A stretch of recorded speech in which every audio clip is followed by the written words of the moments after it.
So, welcome. Thanks for doing this, guys. And congratulations on last night. Sonny, firstly, from your point of view, how did that feel doing Boiler Room for the first time? It's a lot of fun. I mean, I grew up, ever since I've been listening to electronic music, watching Boiler Rooms, and, always enjoyed. I think Boiler Room was like really what pioneered that sort of like voyeurism and like live sets, and I loved how like raw it was, and it was always just like one or two cameras, and so it was kind of like, I've talked about doing it for a while, but It was on your bucket list. yeah, it was, and I thought it was so cool doing it here in Shanghai, Absolutely. Okay, so we're going to go down the line of chairs here just to introduce yourself and tell us what you do and your role is in Team Skrillex. So we'll start with you, Tim. I'm Tim Smith. I have a company called Blood Company. I manage Skrillex and a few other artists. And he also models my hats too. I do. Who are the other artists? Fresh off the press. Don't be modest. Who are the other artists that you manage? I also manage Zed, Boys Noise, Blood Pop. That's my personal primary roster. Okay, Blaise. Hi, I'm Blaise. I was the GM. Manage the label. All of our interests across, everything. Music, merch, events, creative stuff, videos, production, fun. Lee Anderson. I'm Lee. I'm an agent at AM Only. I represent Sunny for a number of regions around the world, pretty much everything outside of Europe. And happy to be here. And this guy at the end. Sonny, what do you do? I make music, and I don't know, make music. You hang around the office. Hang around the office? No. I kind of hang around the office. Which office are we talking about? So we're going to talk a lot about Asia, but just tell us how the team. What's the dynamic of the way the team works together, Tim? What happens every morning when you get up? Do you spend your whole time kind of reacting to the world, or do you have a kind of plan? Well, I think how we work is very collaborative, right? Like, our job is to execute the artist's vision, Sonny's vision. So, Sonny is ultimately driving which way everything is headed, whether it be, Skrillex, OWSLA, publishing, or other entities. You're seeing a lot of the top brass here on this panel, and we're collaboratively making decisions. And as far as reacting versus being proactive, ideally we're being very proactive, right? Like it is both. It is both. Over time, as his success has risen, more things have come our way, right? So being reactive is a blessing. There's a lot of great opportunities, but it's also a distraction to some degree, right? It's making sure that you're picking the right opportunities, but you're also not blinded by those incoming opportunities, and that you're looking above and beyond that, and trying to continue the original vision. Like that's a challenge, but something that is great. Yeah. When you guys started, I think he was sleeping on your floor. Just tell the audience what Blood Company is today, how big you've grown. Sure. Sonny and I go back many, many years, probably 12 at this point. I was managing the band from first to last, even before he joined it, and then he joined, and that was when we first met. So yeah, we've had a long road together, and we've had ups and downs over that 12 years. Where we've come from and where we've gone to has been absolutely magical. I'm incredibly grateful to be in this position, and I know that he feels the same way. It's been beyond our wildest dreams, but it's also, I think, given us more fire and more fuel to continue to grow and go beyond where we're at, right? Like, we're definitely not complacent. We're not sitting idle. Like, we're hungrier than ever, and definitely. I think Sonny has a vision more probably than most artists out there, and we collectively build really strong strategies around those goals and desires and things he wants to get done. And I think we kind of know what we're doing. We have our tasks, but as Tim's saying, there's so many opportunities that present themselves, and they're amazing, so many of them, and it's easy one at a time to sort of say, yeah, this is great, let's do this, and sometimes we have to step back and look at the bigger picture and say no to a lot of awesome things or put things on deck. And I think he also probably does more than any other artist I know. He's got a million things going on at all times. Sonny, how do you divide your time between the role of artist and music maker and now the producer of all things kind of OWSLA? It's like, I think it goes back to me being, when it was just him and I, we did everything together. He was booking my shows. We didn't have a business manager. We didn't have anything. It was just us. So I learned business. I don't want to be a business person. I'm not a business person, but I know a lot about business. So I think I naturally am inclined to have input on the side of things. But, really, the best use for me is just being a creative person. And they take care of a lot of the business, even though I think my biggest problem is sometimes wanting to micromanage everything. No. But, but for me, I think that, me and OWSLA, as far as like the artists that we work with, a lot of that comes through, meeting new artists or running into people. And that's what's kind of cool about Twitter. And, you follow an artist, they follow you back and you just DM them. And that goes for so many ways, for visual artists, like video directors. And, that's just kind of me. That's always been me even before the success. So it's just kind of like an extended version of that, way of thinking. A lot of people obviously are attracted to the label because of you. Do you feel a responsibility that they're chasing you for your time?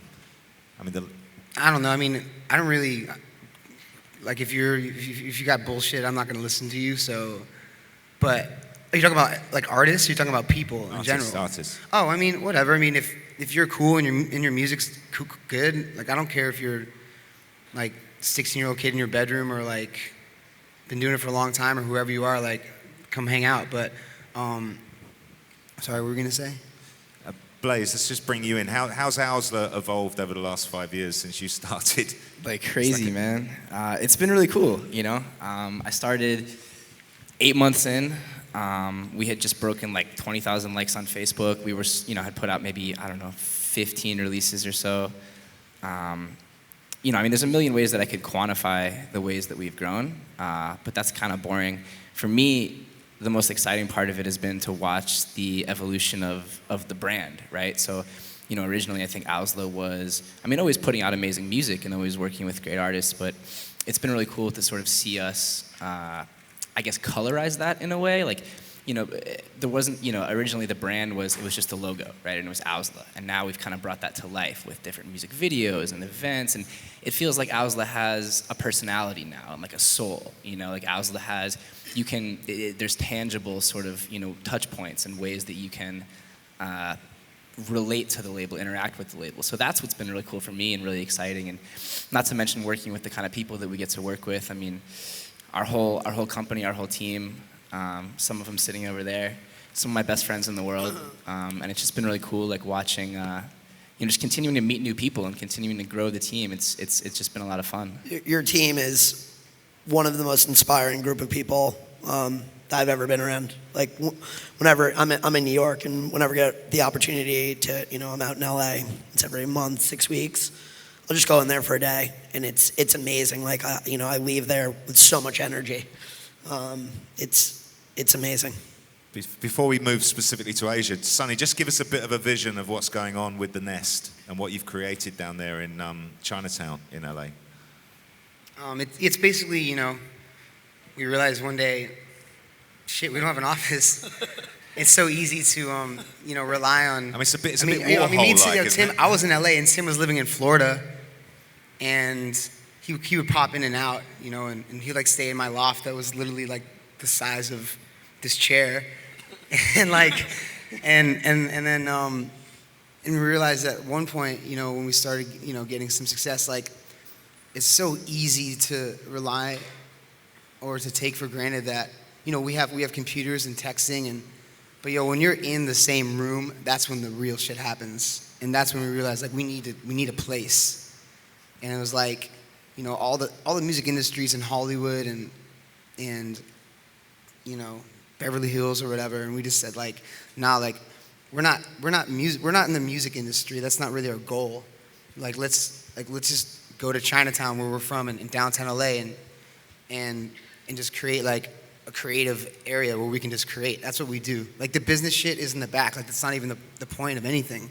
Business is admin. Business shouldn't even be a thing. You know, this is a place where you have to make movies and make music and create ideas, and that was the whole purpose of the Nest. And now we're building the studios, and you know it's taken so long. Like the city almost didn't let us do it because the building and we went through so much stuff. This guy named Ming, actually, this like Chinese architect that like hooked us up so much, and now we have like the best mixing rooms in LA now. Like the sound quality and the. You brought a specialist over from your friends at Noisia, yeah. Who built Noisia's studio, a guy named Thomas, this Belgian guy. I was reading an article this morning saying that he made you change the color of the paint. Yeah, He's dude, this guy's crazy. Like, he's an artist. He's not gonna even in his most, I guess, humble version of what he does as a studio. He's not gonna like make something because that's his reputation. You know, he's not gonna like do a shitty job or cut corners. Like the paint, the like material of the paint had to change because of the sound. You know, on like a door. You know, that's how like amazing and real his sound is. So we got the best sounding studios, but also the best vibing studios. It's not, you know, just about sound because we want it to feel like you're hanging out. You know, the best record sometimes is when you're just hanging out with your friends at a house and your laptops are open and you're just messing around. You're not trying to like go to work. You're just creating, and we want it to feel like that more than anything. Okay. Let's talk about Asia then. Lee, how did the Asia region first open up for Sonny? Taking you back to the beginning. The first time we came in, it was really, we were touring heavily, like right out the gate. It was kind of like the back of, I think, the Mothership tour. We took it over there, and that was when you had the Cell. And we came in, and originally it was really kind of like Northern Asia. We came in, we worked with the Smash guys, and came in and sort of hit Japan first. I think you really fell in love with Japan. Like that's probably one of your favorite places. I love being in Asia in general. Yeah. I love going to Japan.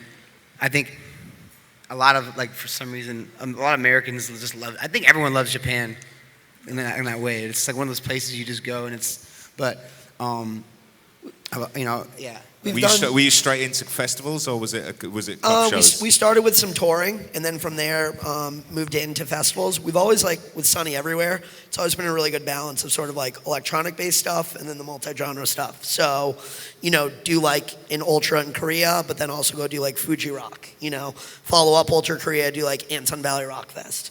And it expanded, started like going down to Thailand and stuff. The thing with Sonny, like a lot of artists, you know, sort of look at the fees and they're like, that's not enough. Sonny will go to like Hanoi, you know, in Vietnam, where it's not a ton of money, the economics aren't there, but it's a really great experience and it's an awesome way to go play it for people and have a blast.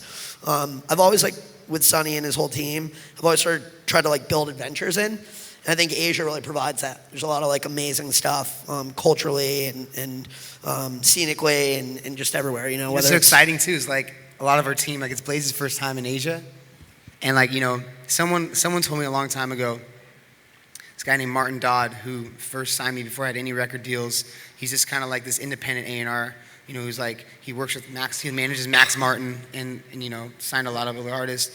And when I first started working with him, he like, when no one would fuck with my music, when no one heard anything, he heard something or saw something in me other than Tim.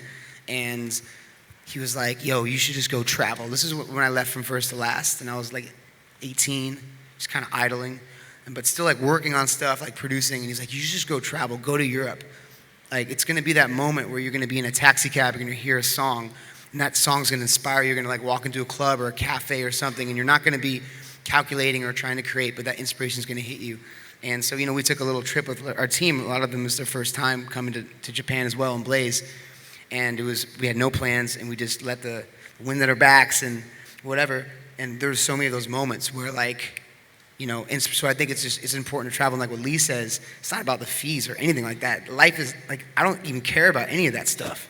I never think about that stuff. It really isn't And I think like, I mean, the business, it shouldn't be like a business model and then make something. It literally should be a group of people who just enjoy what they do. And then you find out how that fits in the world, and that's how we do things, and I think that's how we've always been. I think you've literally played everything in Asia, though. You know, from Zookouts to Jakarta Warehouse Projects to, you know, Free Rock Festival, Wombs, and clubs. It's funny, like, Sonny will just be somewhere on vacation, and they'll be like, did he play in Tokyo last night? I'm like, probably. You know, like, he'll just find a club kind of like wherever and kind of get up. He loves to play, and will sort of play wherever. Tim, how do you feel about the region? How much time have you spent here, and how much time do you think Skrillex should be spending here? I love the region. This is actually my first trip to China as well. I've been to Korea and Japan. I mean, it's beautiful in so many respects, right? The culture, the people. There are some really rabid fans here, right? Like this territory is pretty undeniable. It accounts for a pretty big percentage of our business too, whether it be like music consumption, whether it be touring, right? Like this is a very real market. So I love it. You know, we're very thankful and grateful for this territory and Asia in general. And you know, as far as like how much time we put into it, we put in a fair amount of time. You know, like we are carving out time every year on the touring side to make sure that he comes over and at least once, if not a couple times. And like Lee said, you know, we're diversifying the types of plays that we're doing, from festivals to, you know, the more DIY, underground, fun stuff too. So yeah, it's a top priority. You know, Sonny comes over and puts time in, you know, like collaborating with artists. He did a writing camp in Seoul maybe 6 months ago or something like that. And yeah, just to come over and get with people. He brought some people over from the United States, Valentino Khan, Josh Pan, right?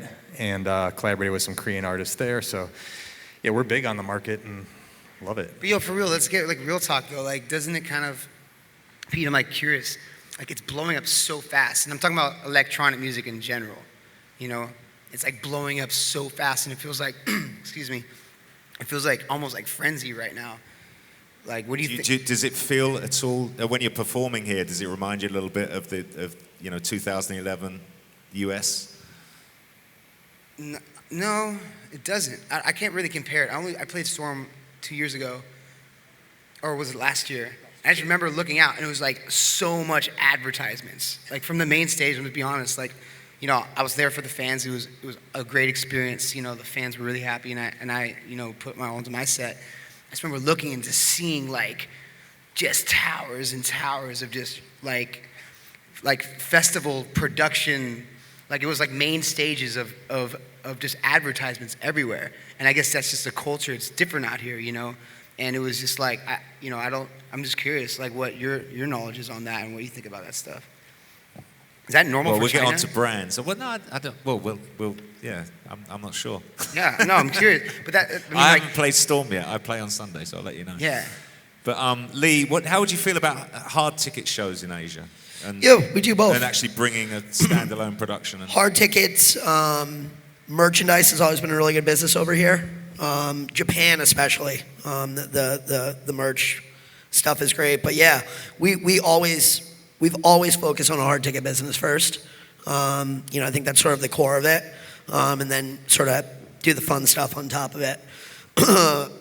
I think probably on the next cycle, you know, at some point, you know, we'll probably do another proper tour. We haven't done like a full sort of carry our production and run around tour. We'll probably come 2 or 3 times a year.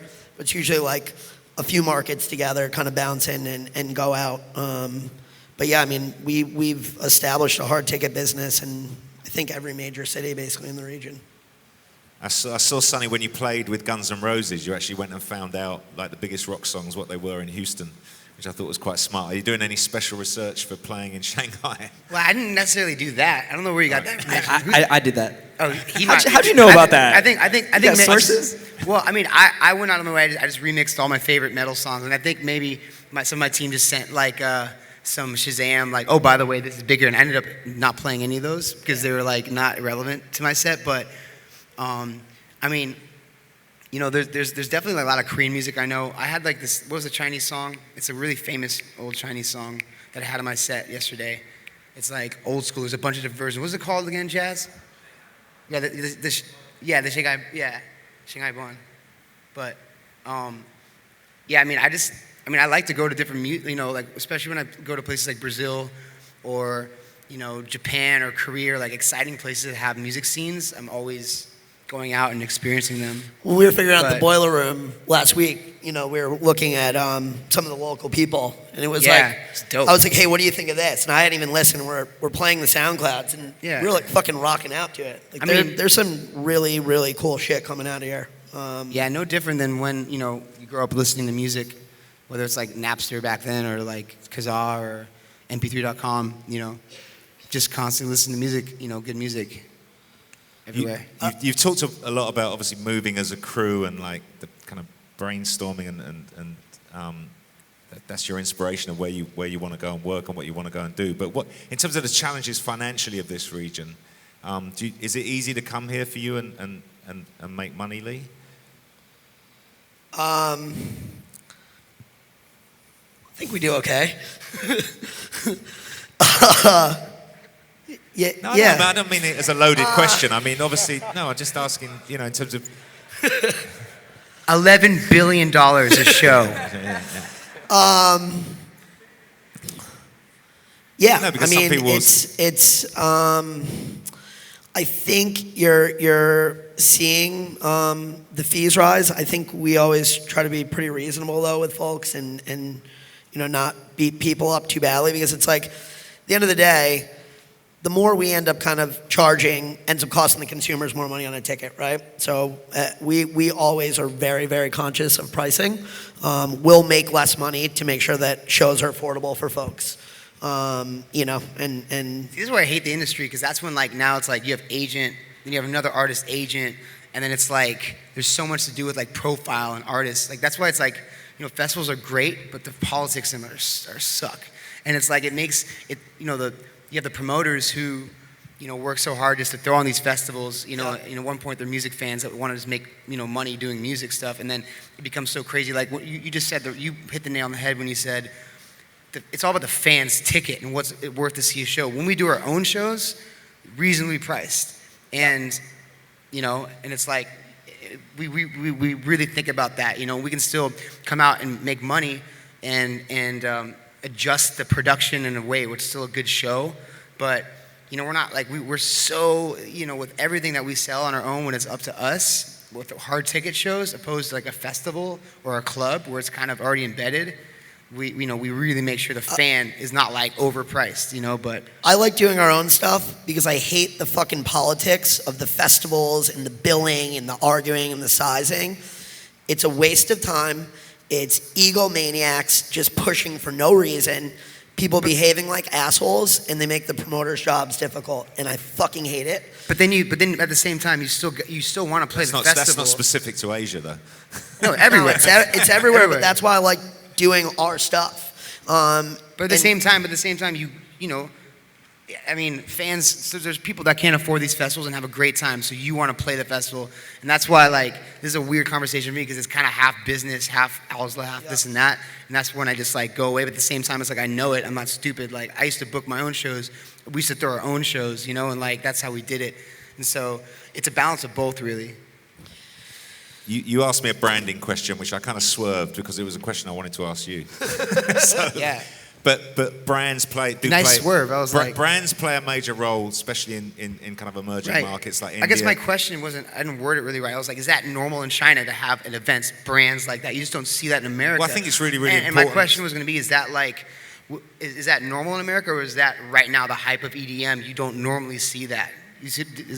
Sorry, not America. I mean China. Yeah, I think from my perspective and what we heard yesterday from the Budweiser guy and talking to Eric, who's the founder of Storm, in emerging markets, of which China is one as big as it is, and places like India, then brands do play a huge part in enabling people like them to bring people like you over. For sure. So. Yeah, you need that wasn't a negative thing or anything. I was asking because I've just never seen it that brand driven. If that's normal for a rock festival in China, a normal show in China to have so many. You're going to make the brands sponsors. You're going to make the massive. sponsors very happy. I mean, thank you for doing all that stuff, Budweiser and Pioneer. It's like a Doritos bag the size of this room. You can like go inside and like take a selfie in or something. Like it's crazy. Tim, but how do you feel that's about like the culture working out with here. brands, and in terms of it, that, you know, when it interferes with the artist's vision versus delivering the kind of artist vision? I mean, You must get loads of offers. we get a fair amount. There's two primary reasons why we work with brands.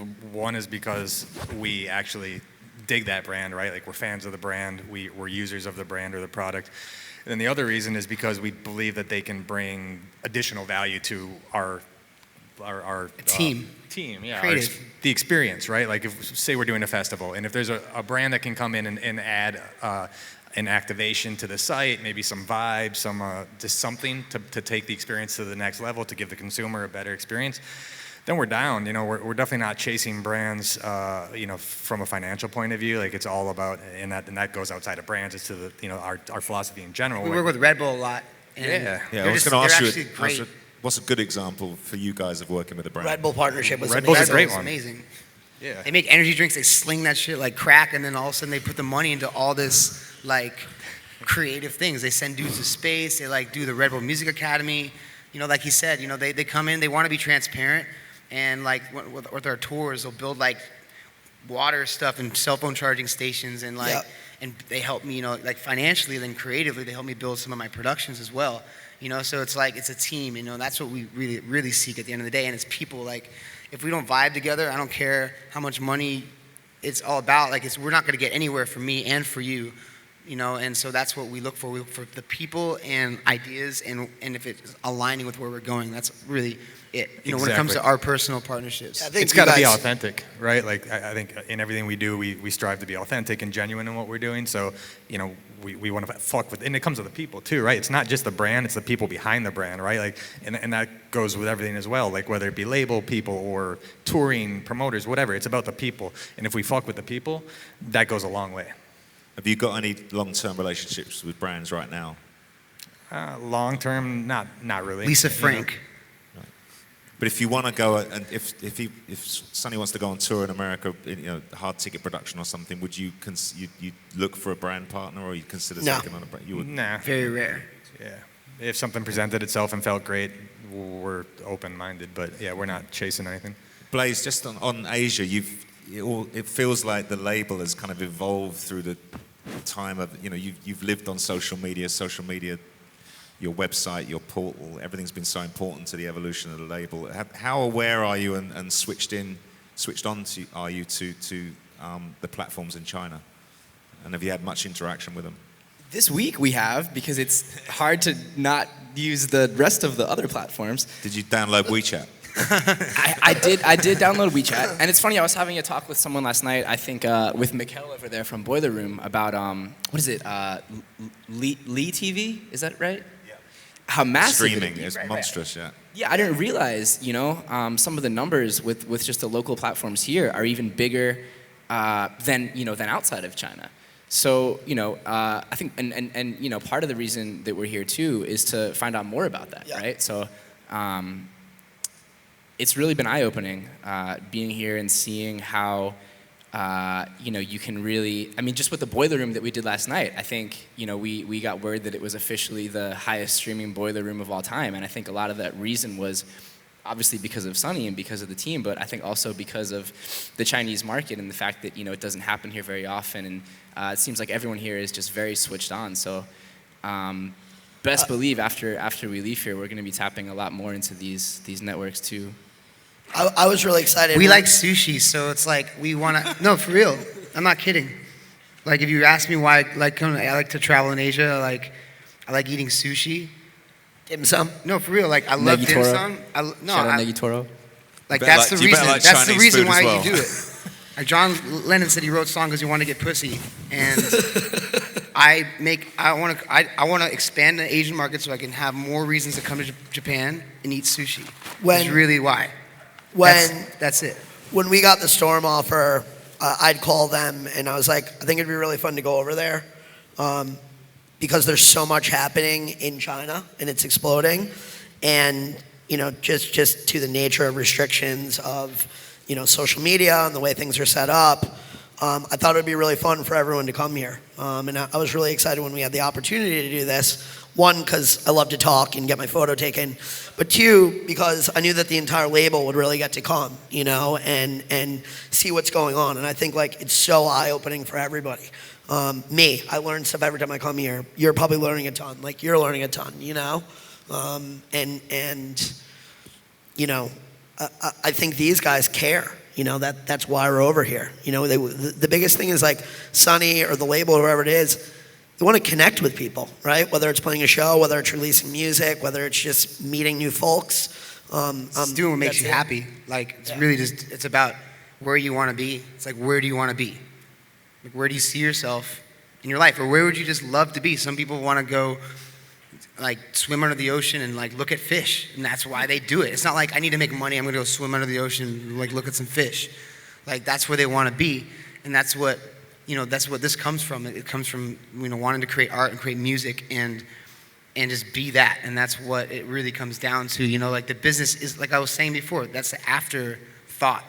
There is a lot of stuff about the business and all these politics, but I think that thing is, whether it's learned or whether you can learn it or whether it's in you or not, I don't know. But, it really comes from there, and then the team has to kind of follow that. We rarely have conversations that start with business. It always starts with the creative. Never.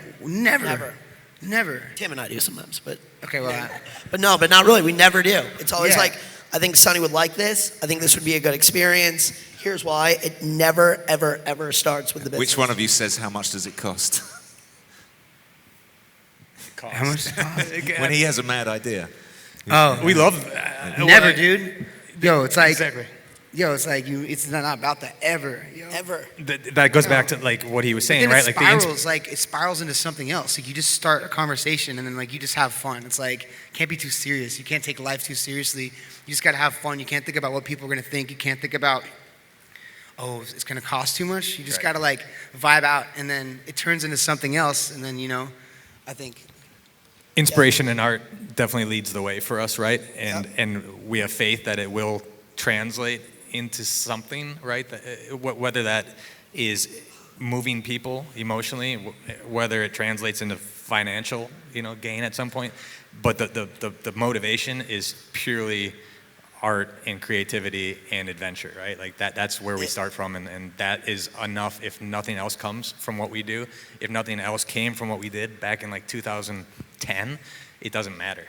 We're proud and happy of the lives that we're living. So, and then, yeah. You had a good quote. You said it's all about capturing lightning in the bottle.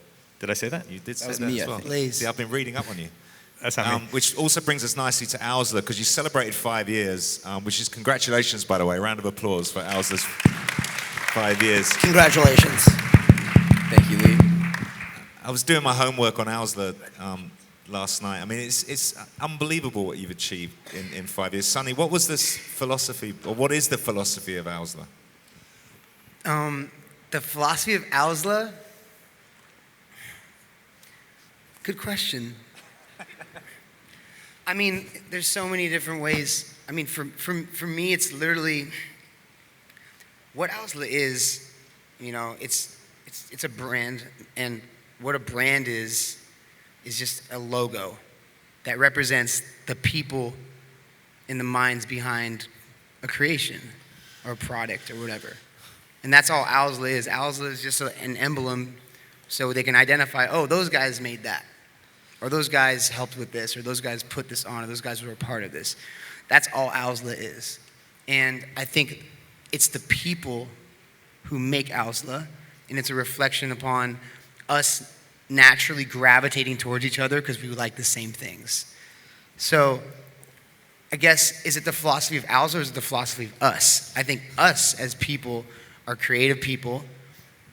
We're not financially driven. We're adventure driven. We're music and art driven. And it's like I know it sounds like a corny thing, but I like real estate. I do a lot of real estate. That's my business. That's fun. That's where I like to make money in real estate. I don't think about money, and I never did when I did art and music. And maybe I should, or maybe I shouldn't have. I don't know, but that's just how I've always been. But, OWSLA really is about the creative people that naturally have similar visions. I'm going to say something I say. Sonny sincerely cares about other talented artists and creatives. And he's used his success to create OWSLA and build a platform for creative people that he believes in to get out there. Whether it's Mel's merch, Jazz or Liam's video stuff, Weewecker Getter's music, and he cares. Like, he'll call me and be like, this artist is fucking awesome and you need to get them on everything and get behind them. And he's truly passionate about everybody. It's really remarkable. You were in a band, obviously, and then you kind of transformed into the Skrillex we know today. Did you ever see yourself as an A&R guy when you look? I heard the Beats One radio show he did, which celebrated 5 years of OWSLA, and you were like, it was like listening to a kid. Like, you was like, oh my God, we signed this. Oh my God, we signed this. Oh my God, we signed this. Oh my God, we signed this. But it's weird because it's funny because I guess A&R is just like, I don't even know what that meant in the beginning, artist and repertoire, but what was the position? I feel like A&R people were like a manager back then. They actually wrote songs. It was like such a different title back then. Ray Charles A&R was writing like records. He's like, I got an idea, and would like sing a little idea, like he was like an inspiration. But I mean, for me, it's just kind of like, people listen to me, and I mean, I'm a DJ. DJs I think are the best A&Rs anyway, because it's like you have an intuition like this is gonna have an amazing reaction if I mix it this way, if I like blend this with this or whatever. So you can hear whether a kid with like 100 plays or whether it's like that's my thing. I don't care like where it's from as long as it's good, and I feel like I have that intuition. So Sonny is my first text or call on any artist I ever think about signing. Anyone, I call him, I'm like, or text him like, do you think this person's good? Every single artist. He hit me with this person I always go to. He had this demo. It was like Disclosure with this guy Sam Smith called Latch. He was like, show me this demo. I was like, yeah, dude, these guys are. We're like, listen to him in his like apartment. And I remember that, and like, but Lee has the greatest ear though too, man. Like, he's on his shit, like for real. Like, I mean, as far as his business, like take all the business aside, like he's an incredible ear, and always, all the people he was booking before he was booking me, I was like, oh my God, Wolfgang Gartner, Mastercraft, Layback Luke, like those are all the people that inspired me to make like certain styles that I was, like making even today too, and yeah. I love you. We all Blaise, we all know the influence of kind of hip hop on modern culture and music all over the world, and we kind of know the story about electronic music's influence on the wider world, but someone get this guy. When you look at OWSLA's releases, when you think of Porter Robinson and Zed and Dylan Francis, Blood Diamond, you kind of have had a huge influence on the sound of pop music right now. Yeah, I guess you could say that. I mean, not me personally, of course, but the label, I guess you could say that. It is cool. It is cool to look back at, some of the guys who were making what they were making then and what they're making now. Yeah, I mean, it's just cool to kind of see the whole thing grow. And, for us, we're not really so much looking back at the past. We're thinking about the future. We're thinking about next year and 2 years, 3 years from now, next Skrillex sound, next OWSLA sound, even outside of, EDM. We're not thinking about EDM. We're thinking about music. We're thinking about... We're not even thinking about music. We're just thinking about creating things. I think about everything. I think OWSLA, like I said, it's a brand. It's not I mean, we put out records, but because we love music. But at the same time, it's funny, people say brand, but I think label is almost a better name. Take the record off and just call it label. It's a label. It's Lacoste. It's a piece of fabric, because the French guys at Lacoste were like, this is what we're gonna rock an alligator, and this is the shit we make. It's like as simple as that. And it could be whatever we're enjoying at the time. We just made a film, our first like mini film, 20-minute film. We shot in Thailand and did, a whole premiere and at a theater and everything, and that was like our first film we created, and it had music in it. Sorry. Yeah, it's kind of turning into a bit of an Andy Warhol kind of factory of photographers, filmmakers, music makers. Have you got a proudest moment from the first 5 years of OWSLA? Man, there's a lot of proud moments, and we have so many. I mean, one of the proudest moments was that movie premiere. Without me posting anything, like the thing about OWSLA, I don't want it to be about me. It's not about me. It's about exactly what I've been saying this whole time. And, I didn't post it on any of my socials. It was all from Al, it was all Blaise and the team. And they set this whole premiere up, at the Ace Hotel. And it was literally something that we kind of realized, like, we should call a theater and see if they let us premiere a film. And literally within a day, we got the Ace Hotel in downtown Los Angeles in this massive theater. Al's posted, and there was like 3,000 kids around the block, and people, and like Kanye came, and Rick Rubin, and all these amazing film influencers, like, all came to see this film. And this was just something that we just like, Joe Deb and the director and WeWork and I just slaved over for so long, like the concept and the editing for months and months. And then it's almost like your first concert, like the first time you're DJing and people show up. This was the first time you create something, and you can feel the energy, like you tweak so much on it, like in the editing and in the post and the pre, and then when you're watching it, you feel how good it is in this room. And that was a proud moment. Actually, one of the highlights is just like, seeing that film and being in that theater. But Blaise, who do you think on the roster right now is feeling like the future of OWSLA, or the where the sound's going? Is there anybody you want to highlight? How do you feel about Marshmello? All of them, I hope.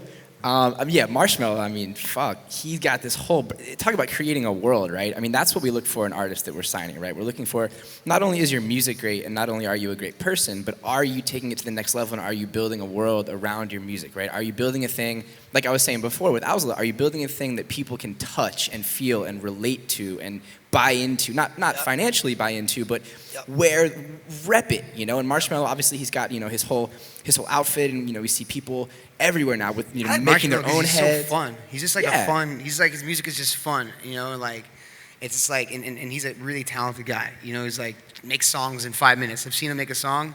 He's like stream of consciousness. He starts on Ableton, and he just goes forward, and then it's done. And he makes another track, and it just goes, and it goes like, a lot of times, you can approach production a different way. I can go back and forth in project files and like flip them, but he's like, I was really impressed by his production, and he works really hard on, like I said, his whole world, like you were just saying, Blaise.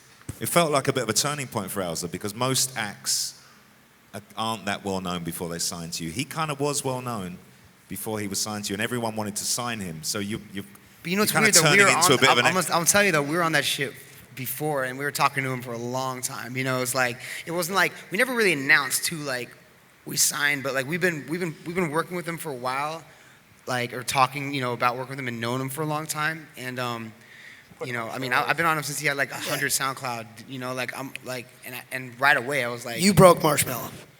Katie Couric interview started to pop. First show in New York at the Pier.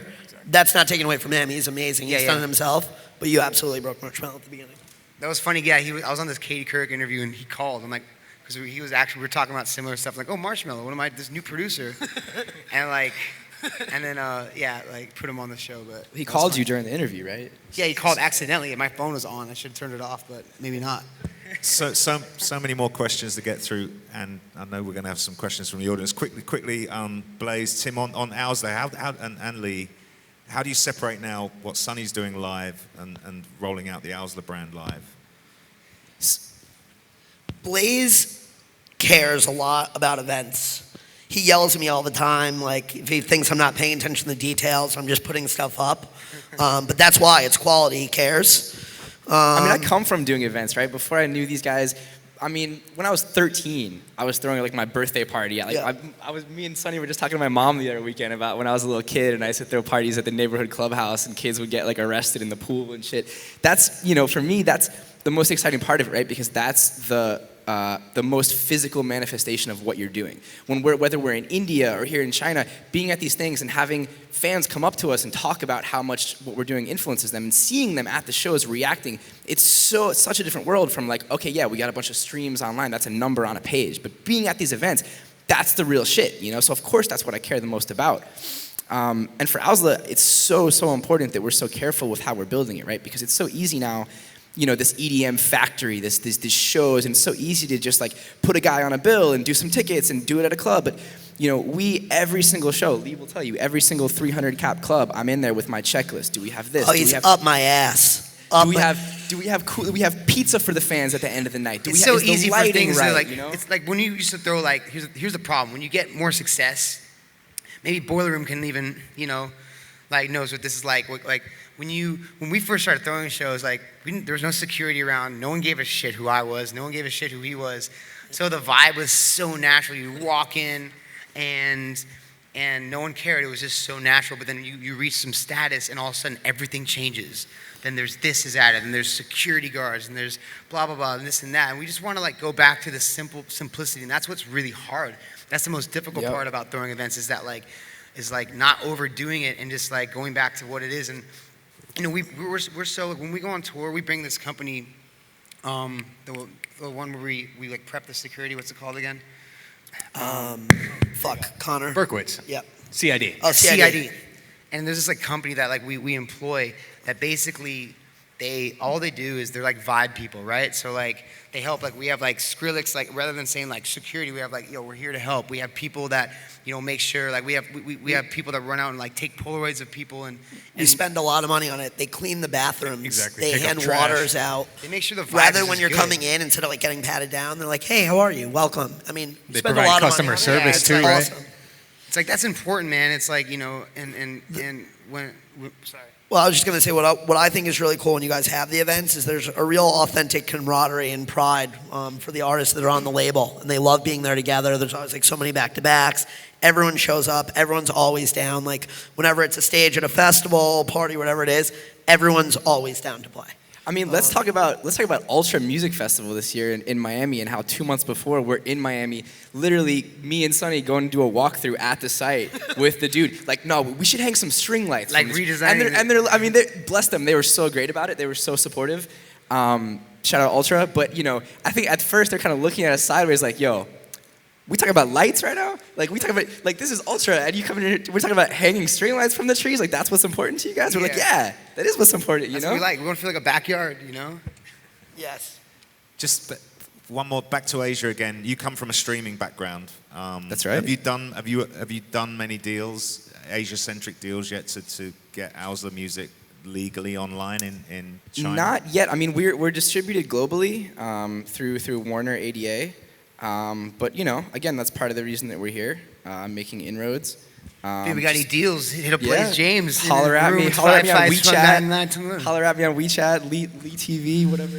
He'll be in the lobby accepting demos. That's Okay. actually a good question. Let's get on to Jack Q. How if that wasn't all enough of what these guys do, Jack Q, working with Bieber, how does that fit in now to your world? I mean, like I said, like I never. It was weird because even like the word like dubstep or like this and that, people kind of create this vision of who you are or like what you should be or this and that. And I never said I wouldn't work with him or shouldn't or should or work with anybody. Like I've always just come across people and whimsically, and that's how it was. And how'd you end up being the exec producer on his album? Well, I mean, I think it was with the success of the first record. I mean, he didn't really come out with anything for a while, and I think it was just that moment in his life too where he was going through a lot of stuff, and then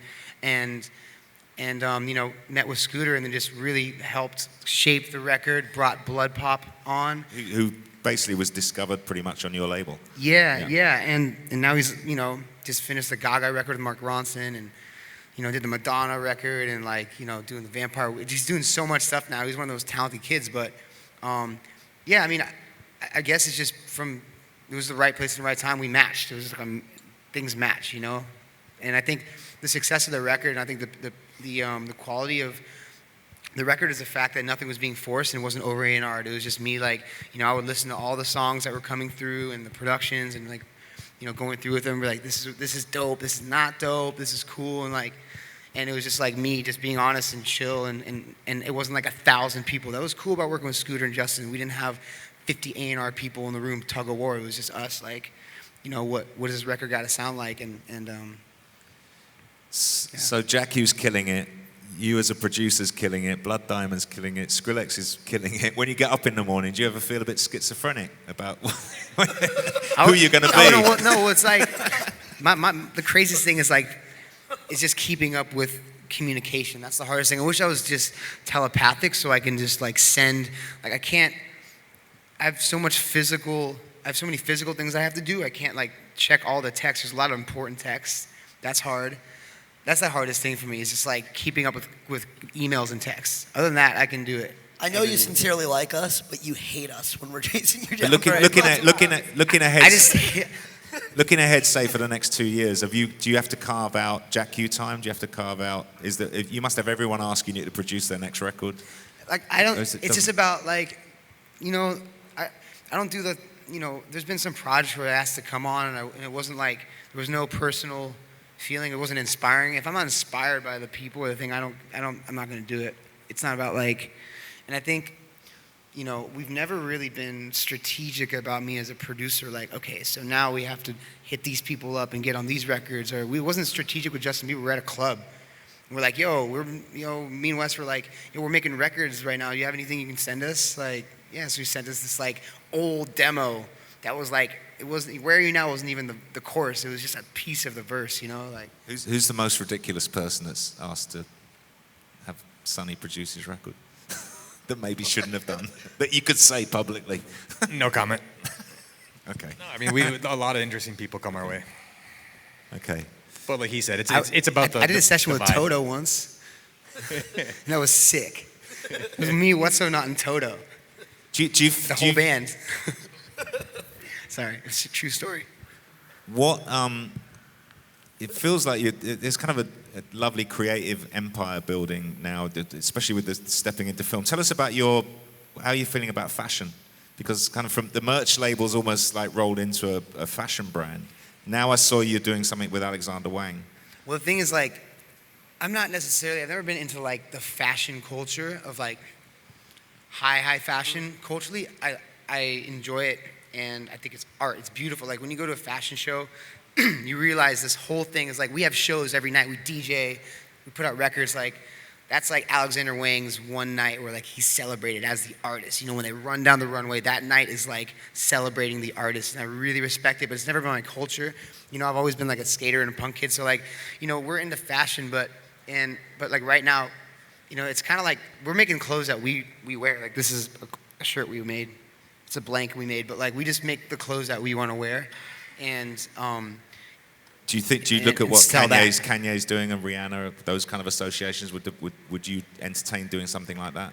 For sure, yeah. If it made sense, and if the energy was right, like it's crazy though. The people you never know you run into. Like I got to hung out with Murakami 2 days ago in Japan, and just like randomly crossed paths through like people we knew and this and that, and just like had this crazy brainstorming session with things you never would have thought, right? And that was never planning. So if you were to ask me like, I never would have said, yeah, I want to make art with Murakami or whatever it is.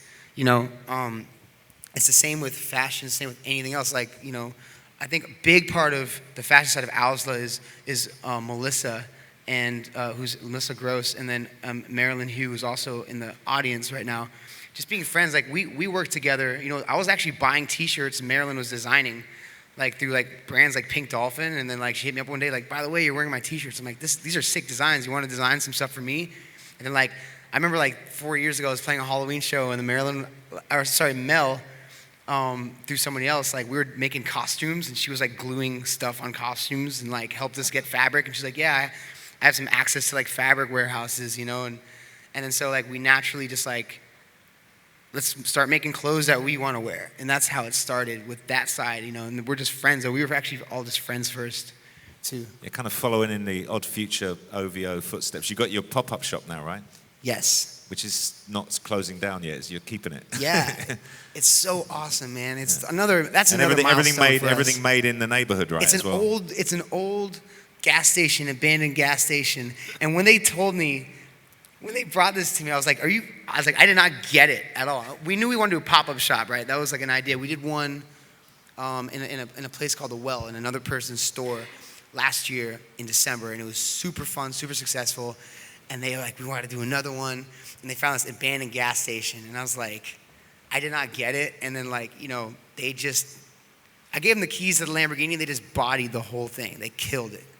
And it's this beautiful space. It's creative. It's not only a pop-up shop. It's like kids just come to hang out and like listen to music. And it's right by the office. And then we have little events. And it has this little lawn where we play, life-size beer pong with like trash cans and basketballs. And then we do the radio show there a lot of times. We'll just all kind of hang out and listen to music. It's it's really dope. But it's been really successful, and it's given them an amazing outlet to like. They're just like pumping out. It's very limited designs, so we don't make a lot of everything. So, it keeps kids coming back and excited about like when we drop new designs, and that's just them being creative and me saying, hey, be creative, and like so it's cool. Okay. Last question from me. Just what about new Skrillex music?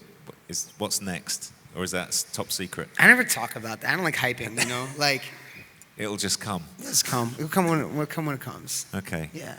Guys, thank you so much. We're going to open it up to the floor now. So I don't know if anyone's got any questions. I'm sure we're going to get a few. Is there a microphone we can hand around?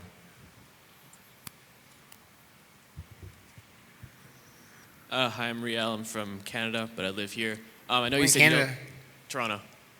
So I know you said you don't like hyping your music, but is there any collabs we can look forward to? It depends. Like some of the collabs are like kind of pending on the artist when they release it or what. I just did a record with Drum that I love. It's like one of my favorite things I've done in a while, and I love Drum. He's one of my favorite artists right now. I'm trying to think of anything else I can really talk about.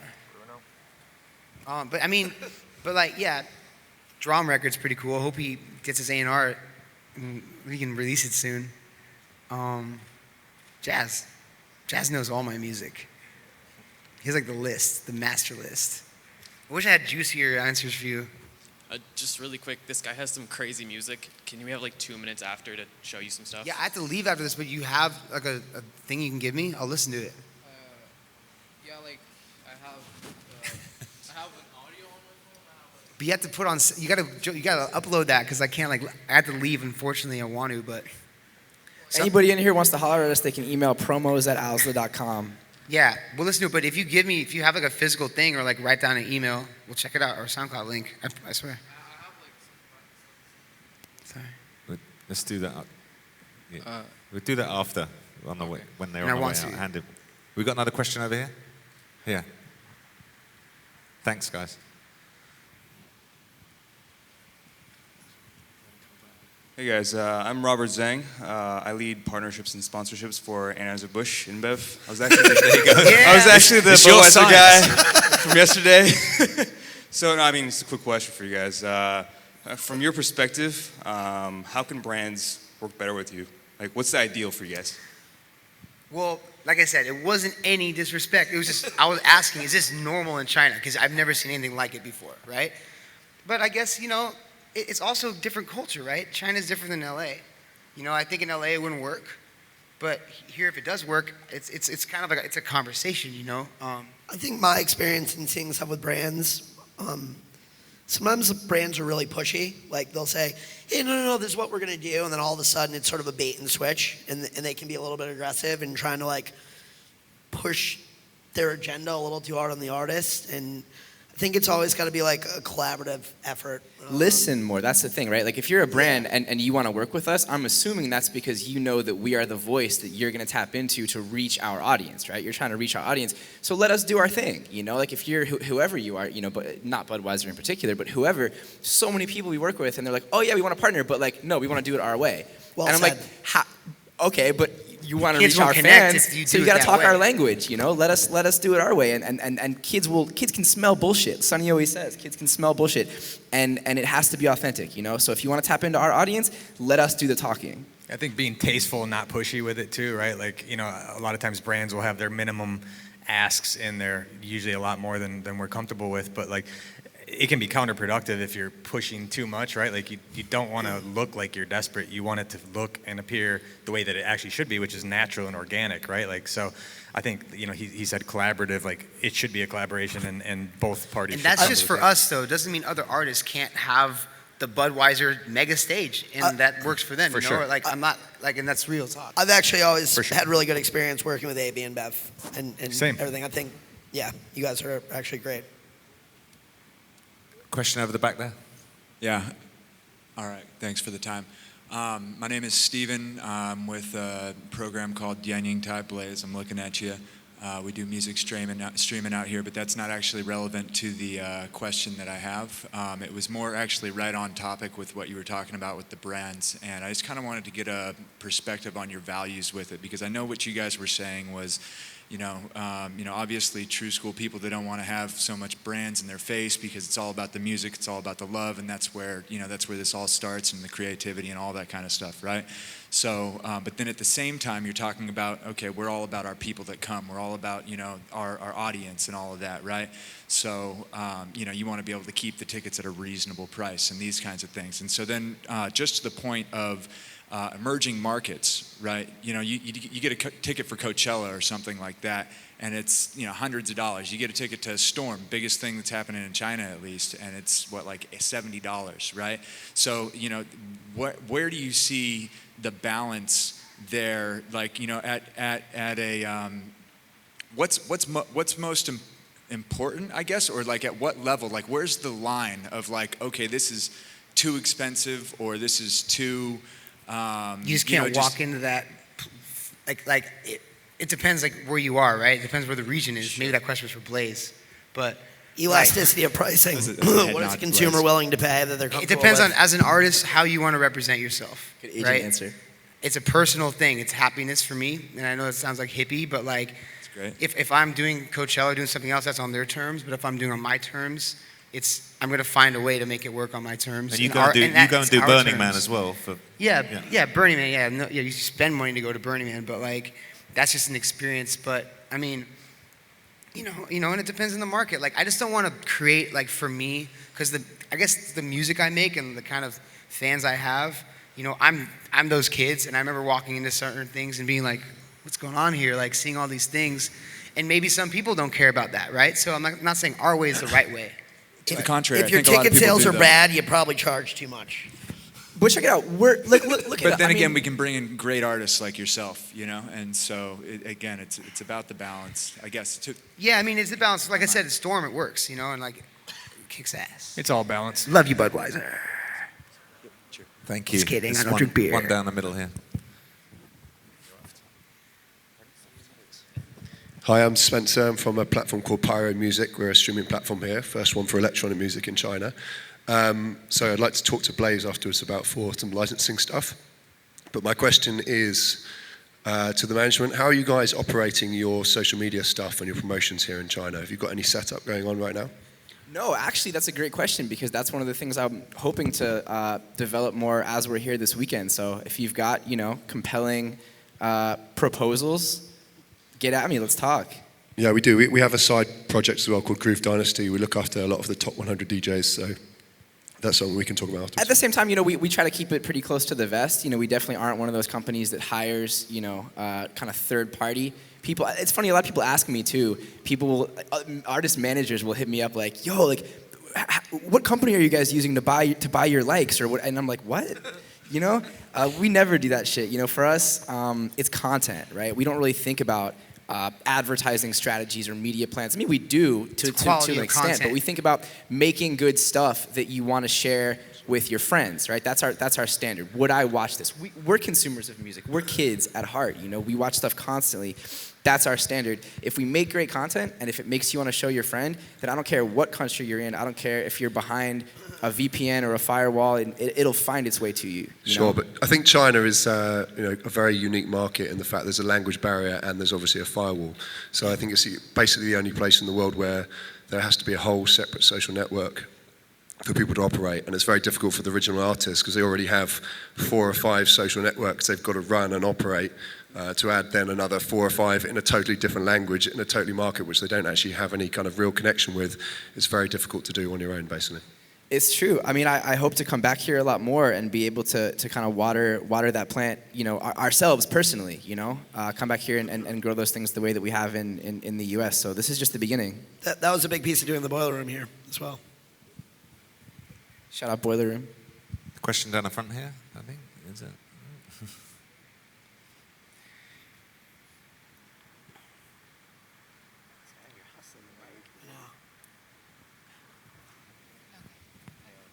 What up? I'm Callie. I live in LA working for ATC Management in your Army.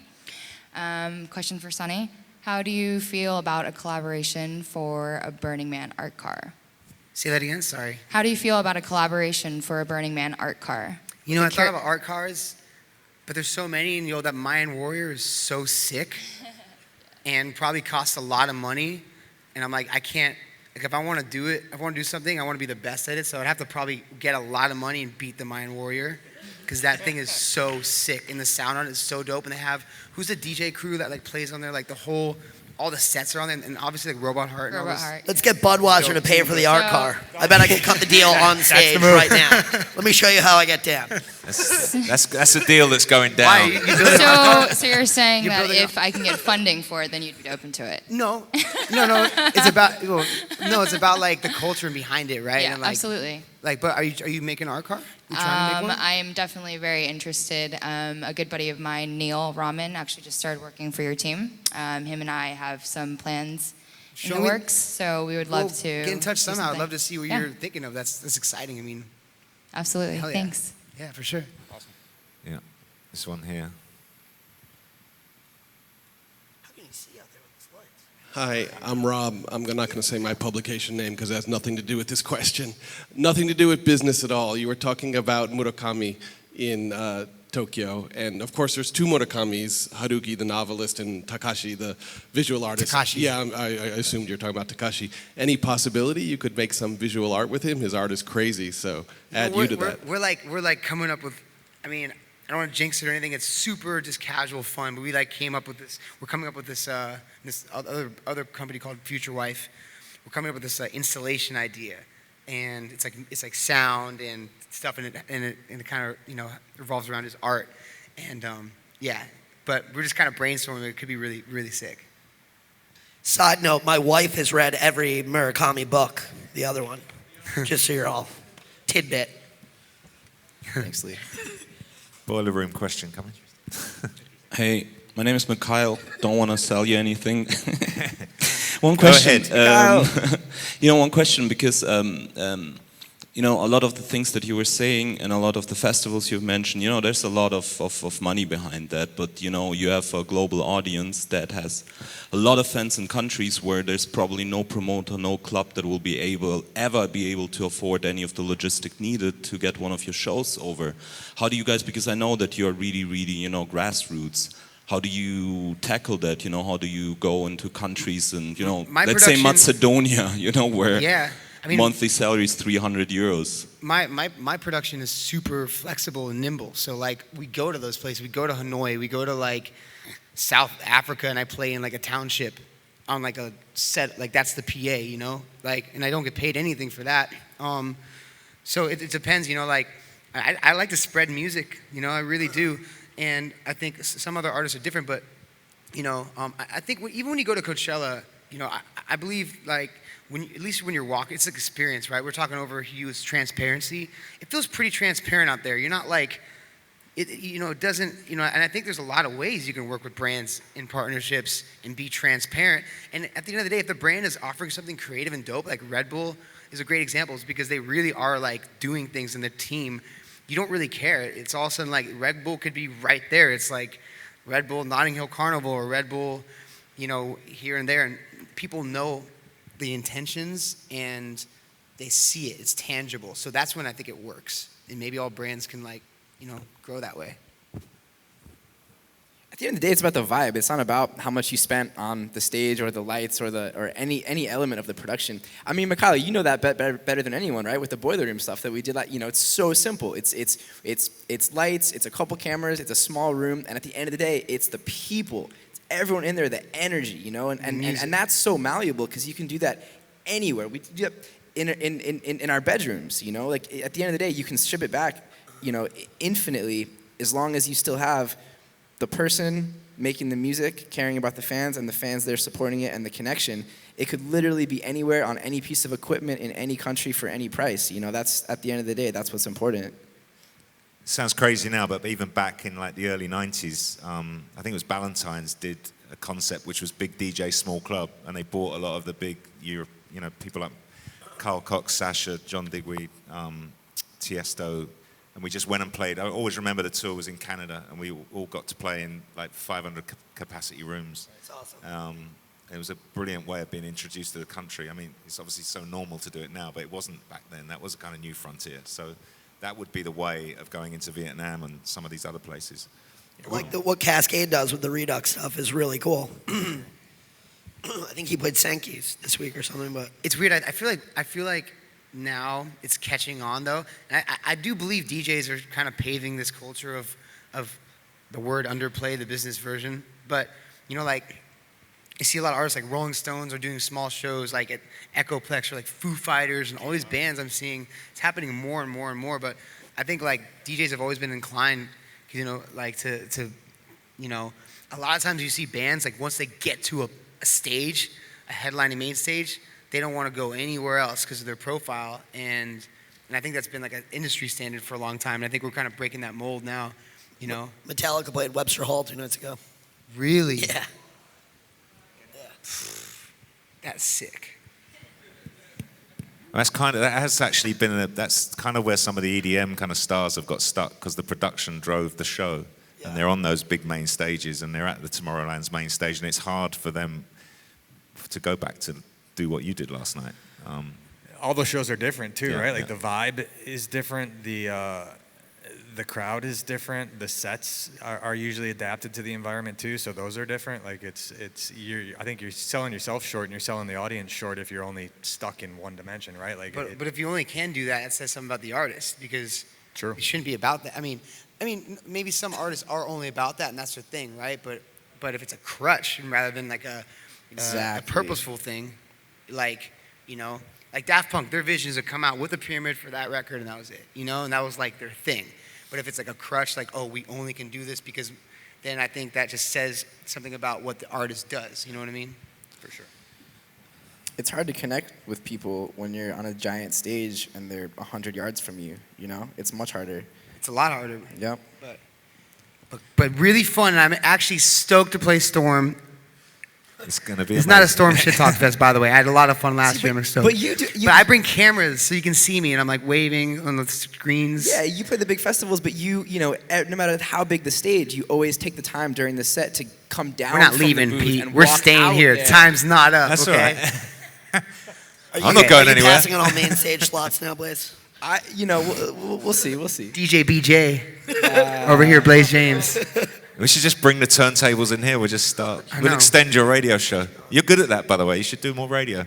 Oh, thanks. If it all goes wrong. Twice a month on If it all goes Beats wrong, yeah. Yeah. Okay. I think that is all we've got time for. Tim, Blaise, Lee, Sonny, thank you so much. Awesome. Thanks. Much Look forward to respect. Storm. Thank you, Pete.